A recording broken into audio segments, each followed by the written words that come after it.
Station 19. Congratulations, Herrera. You are officially the new captain of Station 9. Yes, let's do it. Is this a breakup? Do you want it to be a breakup? This. Fine.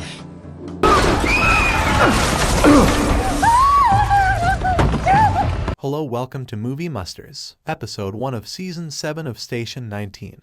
This Woman's Work Review. There Will Never Be Peace for Jack Gibson. On Station 19 Season 7 Episode 1.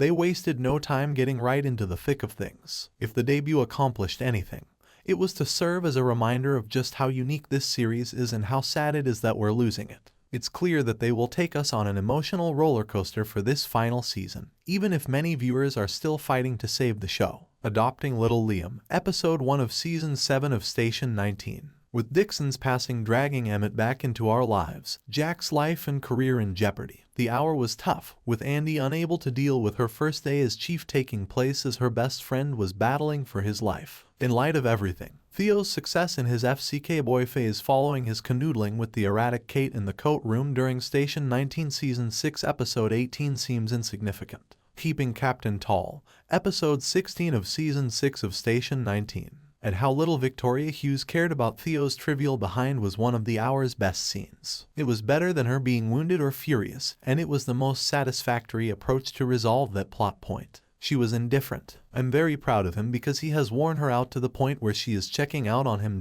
And for keeping her peace, I'm incredibly proud of her. Phillies addressed Vic. I'm all in on Vic making sure Theo doesn't take up more room in her life than he has to for the time being. Theo is no longer a priority, and I'm not sure whether that will stay that way for them. She felt conflicted about what he had to say, but she was also happy that they would be collaborating. My girl was unable to muster any compassion. Stepping Up Tall, Episode 17 of Season 6 of Station 19. I agree to receive targeted advertisements and emails. Theo Ruiz looked shocked. I will never get over this look in my head for the rest of the season. Life's too brief, and the world is dealing with far more serious issues than grieving over a gosh dang boy. Her Crisis 1 call served as the ideal example of that. How were you not sympathetic to Phillies? Yes, the woman at her tech firm was threatening to blow up everyone and keeping everyone hostage, but everyday sexism will drive a woman insane. I can't think of anyone more qualified than Fira Banks to speak with Phillies and calm her down. It was a fantastic call that simultaneously showed Vic's guts, compassion, and humanity. Station 19 Season 6 Episode 18. Vic has a drink, tall. The fact that Vic incorporates all of these attributes, which are sometimes denigrated or perceived as being too weak or even too feminine, is one of her greatest assets. She demonstrates why those attributes are so lovely and potent, and why they initially gave her her strength. But one may admire how those sequences involving these two women were filmed and staged. As they grew close over sexism and glass ceilings in their largely male fields, it was a wise decision for them to be separated by an actual glass wall. Similar, Episode 1 of 911 Season 7, Abandoned Ship Review. That glass wall separating them will break eventually, but the means by which it did so was what was cause for concern. If the case's nature and its connection to the show's unwavering and ongoing examination of sexism weren't clear enough, consider that Philly's rescue was made all the more impactful by the fact that Andy was handling the call. Maya rappelled her down to save her, and Vic put in a lot of work and almost got blown up in the process. Episode 1 of Season 7 of Station 19. Captaincy in a Crisis Tall. If there is one thing we can learn from this series and its enduring impact, it is that women are complex, amazing, imperfect, powerful humans. The ladies of Station 19 are badass. We can overcome seemingly insurmountable hurdles on a regular basis and reach the other side. That was also somewhat evident with Natasha Ross. The news couldn't help but disparage her name and spread rumors about her in spite of everything that transpired during that floor collapse, including the deaths of Dixon and other people. The least of everyone's concerns should have been about who Natasha was sleeping with, working from the hospital bed of Station 19. However, I adored Ben Warren, who has always been the type to speak his views without reservation and make others uncomfortable. He once asked Sullivan whether he would be okay knowing that Ross would lose her job as a result of him. Even after all Ross had been through, it didn't seem like Sullivan was grasping this truth, especially when he became so fixated on her over their relationship. Warren, will everything work out for you? Sullivan, I didn't lose his job.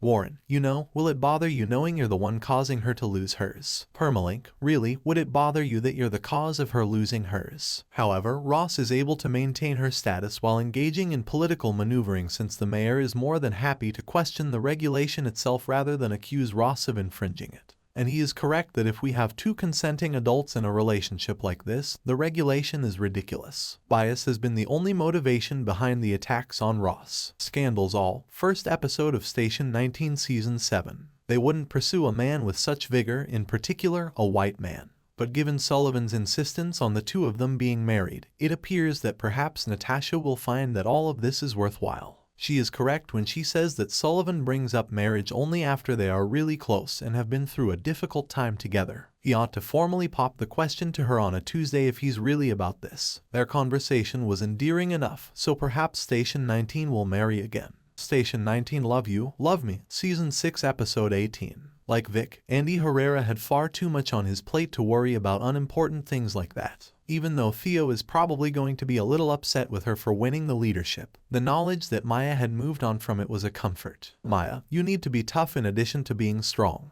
We are not endowed with the luxury of error. Delusion Jack, she's right, as much as I hate to say that. Permalink, she's right, as much as I hate to say it. We also got a nice sequence with Andy and Maya together as well as a Jack hallucination. Maya is aware that she faced a difficult task in her role, and that a number of circumstances played a part in her dismissal as captain. Sure, he made a few mistakes, but it was also much more than just her gaffe. And she is aware of this and realizes how crucial it is to sort of hand the reins over to Andy. Dedicated and Intimate Episode 1 of Season 7 of Station 19. Regretfully, Andy will bear the whole weight of the department and everything else since, as a woman and a woman of color, she will be held accountable for her mistakes 3 times as much. Should she commit any significant error, they will revert to the current practice of appointing men to these powerful posts and never look back, believing that they gave diversity hires an opportunity and that they failed or fell short of expectations. Andy, the station has never seen a better damn captain than me. Delusion Jack, you understand now. Permalink, the station will never have a better damn captain than me. Maya delivered her message concisely and to the point. However, Andy needed to hear it exactly, and it served as a helpful reminder for her to keep in mind. The reason there are so many similarities between Andy and Natasha is that Andy learns from Natasha how difficult it is for women of color to navigate these positions of power. A concern for a tall friend, Station 19 Season 7 Episode 1. Naturally, as insightful as Maya's counsel was, it just made things worse for Andy, who was already struggling with doubt and fears. Despite her strong belief that she deserves this, the imposter syndrome will never go away. Related, Good Trouble series, What Comes After. Jack was the manifestation of her subconscious, scrutinizing her actions and taking apart everything she was most insecure about. Travis Montgomery's plot was undoubtedly the sexiest and hottest of all the ones crammed into an hour, but it was also the least compelling. Deep in contemplation, Tall, Season 7 premiere of Station 19. Emmett is a terrific character, so it's always nice to see him, and the story had a nice continuation following Dixon's passing. It was poignant for Travis to be able to inform Emmett of Dixon's final remarks and provide some measure of closure in doing so. Emmett, what took place? You were with him, she said. Travis, despite being beneath a concrete slab, he remained composed while we attempted to free him. He mentioned you. Permalink, despite being under a concrete slab, he remained composed while we attempted to free him. He spoke. Emmett was entitled to hear those things directly from his father. Probably feels like a lot of time spent not having his father's unwavering support and affection. But then, with that incredibly intense makeout session and a sex scene that reminded us of the benefits of having the 10 o'clock schedule, it seemed like Travis, who should know better, was taking advantage of Emmett's misery. Tall and facing Emmett in the first scene of Station 19 Season 7. Not only did Travis deceive Ellie, but he also kept Ellie's whereabouts a secret from Emmett, who is still in mourning. Everything about the scenario is a disaster. Additionally, Travis frequently has some irksome tales. They've thoroughly defeated the infidelity cliché. However, our other queer couple is currently enjoying their finest life. Seeing Carina DeLuca and Meyer in a loving and healthy relationship is just so fulfilling. They've been through hell together and back. And it was funny to hear Carina attempt to express that exact feeling, claiming that everything seemed more apparent at this point. Kiss Tall, Marina Hospital, Station 19 Season 7 Episode 1. It seems like their life together is only getting started based on the decisions they are making. They both truly deserve to live in a home where they may include elements of each other and make it their own. Letting rid of the apartment and all the bad memories and starting over in a new location is a fantastic indication for them. Let us be his mothers. Maya, Permalink, suppose we were his mothers. The fact that they desire a house big enough for their children further shows how serious they are about becoming parents. Everything seems so good, and by now, I can trust and hope that they'll have one of the nicest endings and closure, no matter how things work out for the series. Marina family, height, first episode of Season 7 of Station 19. Considering that Maya Bishop was the one who brought up adopting a baby, it was also a testament to her development and the extent of her rehabilitation to Liam. It's probably something Carina needed to hear. She received confirmation that Maya shares her commitment to starting a family. We appreciate that Maya is in her work-life balance phase. If these two adopted Liam, it wouldn't be Station 19. And adopting someone wouldn't be an emotional process that puts them through their paces and makes them feel like roller coasters. Adopting little Liam, Episode 1 of Season 7 of Station 19. Even for the ordinary couple, the adoption procedure is not easy, much less when it comes to a same-sex adoption involving two women in different professions. However, I fully intend to accompany them on this voyage. Carina, a few things are now evident. Maya, concerning what? Carina, both of us. Maya, did you not understand us before? Permalink, did you not understand us before? It's a lovely way to honor Liam's mother, and they can also do the right thing by him and his mother. But let's go back to Jack. Why is that man incapable of enjoying happiness? Cooking duty episode 14 of Season 6 of Station 19. Even though it is devastating, it makes logical that they are treating him like he had CTE. Although that is something that does happen to people in the field, stories like this one don't often address it. I simply detest that Jack Gibson's life is limited to being a firefighter. I can't even begin to imagine what he would be like in a non-firefighting capacity. This news will not go down well with him at all. It's the largest obstacle he will encounter, but ideally his Station 19 support system and Martha, who was truly amazing this episode, will help him get through it. Station 19 bonding time, Season 6 Episode 17. She was entitled to complain about not receiving a call right away, given that she is the only relative he has had outside of that station. It seems strange for Andy to call Jack's biological sister, who he didn't really see or spend much time with. But this episode demonstrated how much he means to her, and to Warren in particular, and it was encouraging to learn about the closeness Warren's children had with Jack. This is a bitter pill to take, and Jack will never be the same. Now that he is unable to put out flames, how does his life appear to him? Concerned about my family, Episode 9 of Season 6 of Station 19. I give it to you, Station 19 film crew. Do you think Liam's adoption by Maya and Carina excites you? What do you think of Jack's ailment that could end his career? If you haven't already, please share your thoughts below and sign the Save Station 19 petition to have your opinion heard.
Please don't forget to like, comment, share, and subscribe for more videos. Thanks for watching.